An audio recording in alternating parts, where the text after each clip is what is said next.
907년 당이 멸망한 후 각 지방의 절도사들이 잇따라 나라를 세우며 서로 경쟁을 벌였는데 이를 5대 10국이라고 합니다. 5대 중 하나인 호주의 세종은 통일의 기반을 완성하였으나 959년 급사하였고 7살이던 공제가 즉위하였습니다.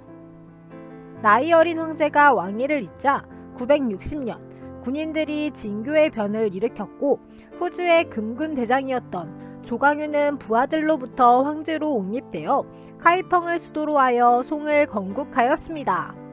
송, 태조, 조광유는 남당 등 여러 나라를 병합하였고 2대 황제 태종이 북한을 멸망시켜 중국 통일을 완수하였습니다. 송, 태조는 황제권 강화를 위한 일련의 정책을 실시하였습니다. 지방에서 군사권, 재정권, 행정권을 행사하던 절도사의 권한을 회수하여 지방정부의 권한을 분산시켜 황제 독재 체제를 강화하였습니다. 또한 정규군을 황제의 근위병에 편입시켜 중앙군인 금군을 강화하고 지방군을 약화시켰으며 문관을 군대와 각 지방의 실권자로서 임명하는 등 문인들을 우대하는 문치주의를 채택하였습니다. 아울러 황제에게 충성하는 관료를 뽑고자 과거제를 개선하였습니다. 과거제는 수 왕조 때부터 시작된 시험을 통한 관리 등용 제도였는데 송 왕조 때에 들어 문벌귀족의 몰락과 함께 객관성과 공정성을 확보한 시험으로 기능이 강화되었습니다. 당 왕조 때에는 귀족이 서민보다 과거 시험에서 유리하였고 관리 후보 자격 시험에 지나지 않았습니다. 하지만 송 왕조는 과거 합격자의 수를 확대시켜 진사과 출신이 관직의 주류를 차지하도록 하였고 973년에는 송태조가 과거의 최종 시험을 주관한 전시가 정착되면서 관료들의 황제에 대한 충성심을 확보하였습니다. 또한 답안지의 이름을 가려 채점하는 호명법과 제출 답안을 새로 옮겨 적은 후 채점하여 필적에 의한 부정행위를 방지하는 등록법을 실시하기도 하였습니다. 이러한 과거제의 개편으로 과거 출신 관료가 우대되면서 가문보다 학식을 기반으로 하는 사대부 계층이 형성되었습니다. 사대부는 균전제가 붕괴한 이후 광범위하게 나타난 지주층인 형세호로서 소작인이었던 전호를 지배하기도 하였습니다.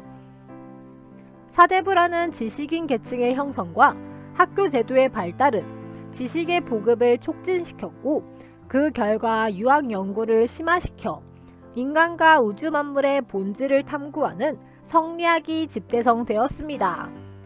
하지만 송은 오랫동안 거란족과 서하와의 전쟁을 벌이면서 심각한 재정난에 시달렸습니다. 이에 11세기 후반 신종은 왕안석을 등용하여 재정과 군권을 강화하는 신법을 시행하였습니다. 그러자 보수파인 사마강 등의 구법당이 왕안석의 개혁 정치에 반대하였고 신종 사후 이들이 권력을 장악하여 신법을 폐지하였습니다. 그 후 북송 말까지 신법당과 구법당의 당쟁으로 정책이 자주 바뀌어 국력이 크게 약화되고 농민들의 불만이 심해졌습니다. 12세기 초에는 여진족이 세운 금이 요를 멸망시키고 남하하였고 송을 공격하여 화북을 점령하기도 하였습니다. 이때 금은 송의 수도였던 카이펑까지 함락시키고 황제 등 수천여 명을 포로로 잡아가는 정강의 변을 일으켰습니다. 그러자 고종은 남하하여 황저우를 거점으로 송 왕조를 재건하였습니다. 송, 태조, 조광윤이 카이펑을 수도로 하여 세운 송은 북송, 고종이 남하하여 항저우를 수도로 삼아 세운 송은 남송이라 불러 구분합니다. 남송은 악비의 선전으로 여진의 남하를 막아냈지만 진해 등의 화이파가 대두하였고 그들은 화이를 방해하는 악비를 모함하여 죽인 후 금에 매년 은과 비단 등의 물자를 제공하는 조건으로 송이 금에게 신하의 예를 취하는 굴욕적인 화의를 맺었습니다. 그 후 남송은 약 150년 동안 종속하였으나 북방에서 새롭게 성장한 몽골족에 의해 1279년 정복당하여 멸망하였습니다. 북송과 남송은 모두 오랫동안 유목민족들에게 시달리다가 각각 여진족과 몽골족에 의해 멸망하였습니다.